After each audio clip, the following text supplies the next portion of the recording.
Hello, myself Dr. Sanjay Chavda, Professor, Faculty of Law and Governance, Jyoti Vidyapeeth University. So, dear students, in last session we discussed about business. Now, in the second session of subject business organization, we will discuss about what is not business, and we'll also discuss about scope of business. Some activities are there that is economic activities which is very similar to business, but they are not treated as business. Say like profession is a different form. Profession is different from business because business involves risk, capital, entrepreneurship, production, exchange of goods or services, and business can be done by any person irrespective of their level of knowledge or expertise or educational qualification. But profession, on the other hand, it requires a systematic or systematized and specialized body of formal knowledge and training for its practice. Moreover, it is founded upon a code of conduct and commitment of service to the society.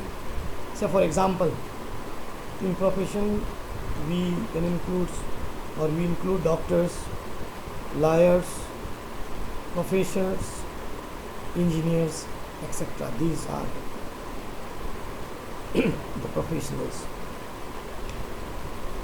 In brief, we can say that a profession is a regulated formal vocation which requires a systematized and specialized body of knowledge and training for its practice, and which is founded upon a code of conduct and commitment of service to the society. Now, to distinguish between business and profession, we can highlight the characteristics of profession.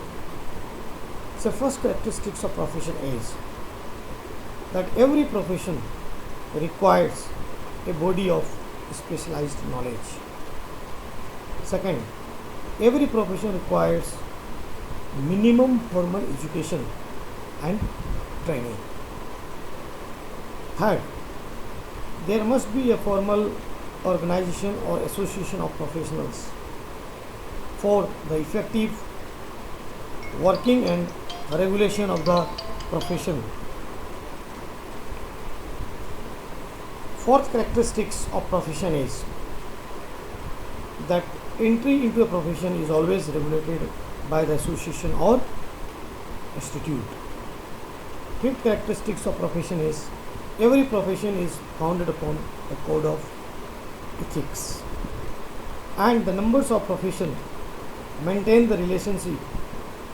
The members of the profession maintains the relationship of trust and confidence with their clients, and risk is negligible in profession, while business involves risk and uncertainty. Now, second part, occupation. It also looks like a business, but it is different from business in the sense that occupation or vocation is an activity in which an individual engages himself regularly and earns for his livelihood by using his skills. The requirement of capital entrepreneurship is very small as compared to business. Even occupation, it requires little capital, and even just by using his own skill, a person can start occupation. So the characteristics of occupations are: number one, It is a regular work of any individual which he does in order to earn for his livelihood. Number 2, it does not require any formal education, training. Number 3, it requires only personal goal-gifted skills and talent of the individual. Number 4, occupation creates contractual obligations of the individual engaged in occupation with the person for whom he does the work. And there is a little risk in an occupation. Last, occupation does not require capital except a small amount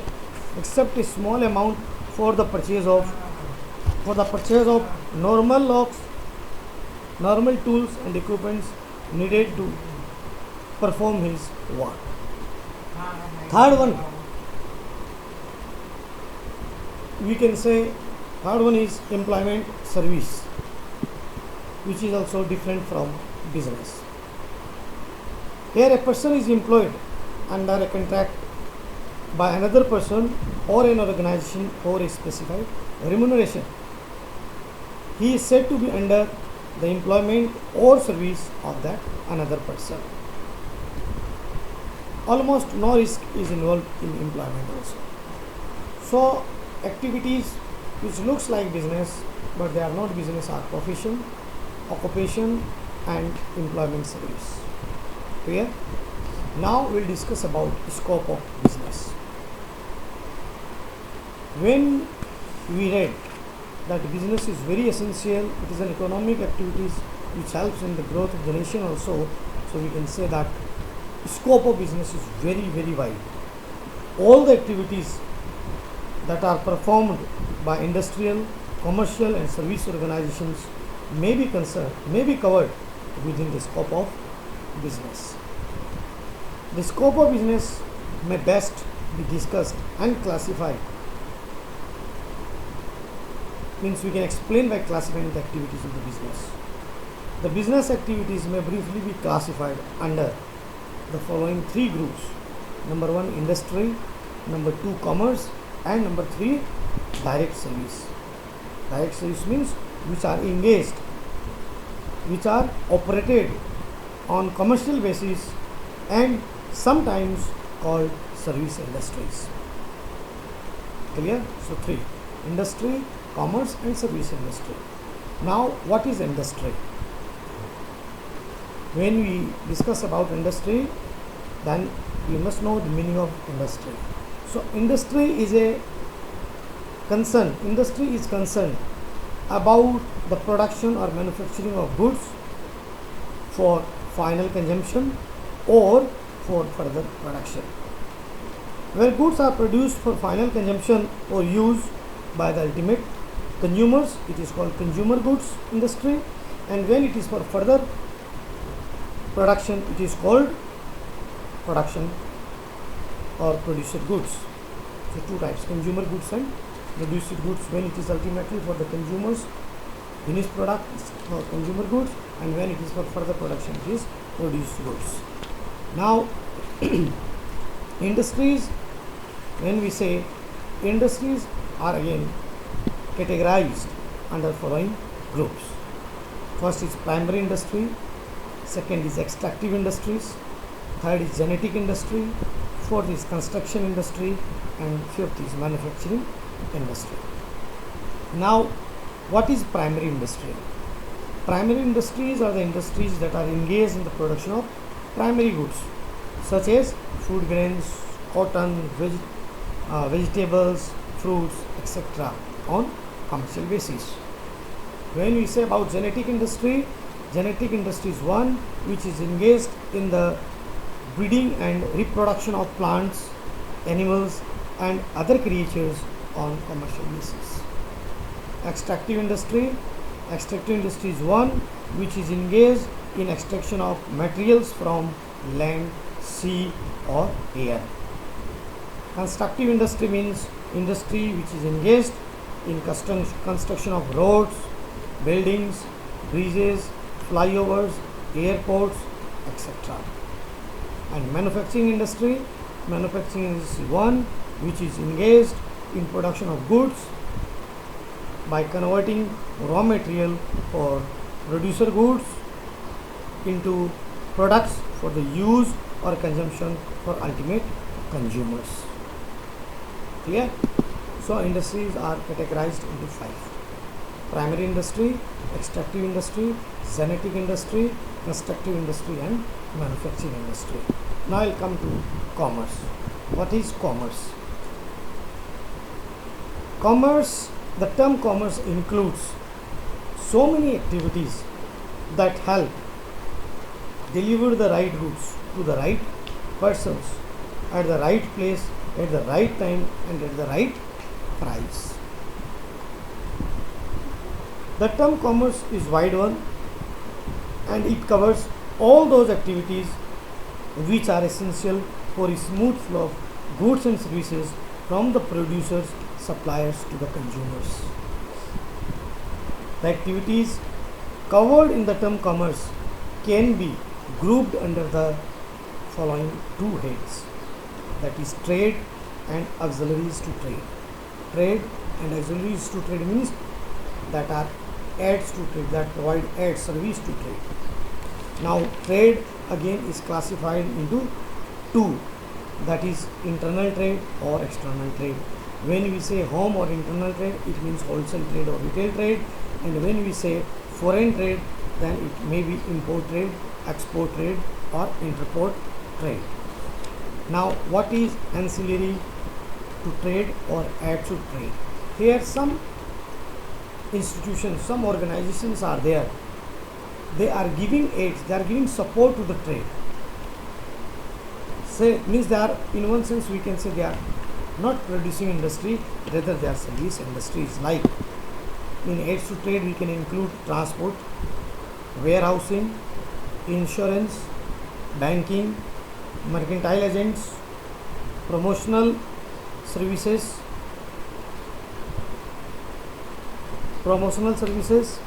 so these are our aids to trade. Trade, when we say whether it is internal trade or external trade, transportation is must. So to send goods from one place to another, we need help of transport. To store our manufacturing goods or to keep our goods safe, we need warehousing, that is ground, cold storage. For the safety of our stock, for the safety of our business, we need insurance. For making transactions, payment, or for collecting payments, whether it is internal or external, from foreign or within the nation itself, we need banking. Banking plays a very important role in trade. Then mercantile agents. Mercantile agents means these are the middlemen. When we are going for import trade and export trade, we don't have idea about how to send, where to send, what are the methods of getting a payment from other countries, or what are the documents to be submitted to other countries for import and export of goods. So here we used to take help of or service of mercantile agents. These mercantile agents are, we can say, sort of like middlemen, broker type, but here we use word mercantile agent, which helps in making business with other countries, export or import. And then promotional services. Promotional services includes like advertising, sales promotion, personal selling, publicity, and public relations. Now in this IT revolution world, advertising plays a very important role. Now we have so many apps for public sales promotions. We have so many online e-shoppings. Competition is too much, so advertising and even we can say personal selling, publicity, and public relation is very important. So third one, so we discussed about industry, then commerce, and now we can discuss about third one, that is direct services or service industry. In the recent decades, the growth of service sector has been tremendous. Certain occupational services that used to be produced by individual by adapting as an occupation are now being provided by business institutions. Services of barber, massage man, washerman, doctor, teacher, tailor, sweet seller, then mechanic, rickshaw puller, carter or tonga driver, etc. are now being provided by business institutions on commercial footings. These services are now being provided by hair cutting salons, health clubs and beauty parlors, restaurants, hotels, resorts and catering farms, nursing homes, hospital, medical institutions, etc. Then entertainment enterprises, garages for cars, scooter, etc., taxi, travel and tour operators, educational coaching institution, dry cleaning houses and so on. These are our direct services or service industry. Sorry. So the scope of commerce is very vast. Scope of business is very vast. As we discussed, it covers industry, trade. Trade means when we say commerce, commerce includes trade and aids to trades and even direct services. So this is overall about the scope of business. I hope this is clear.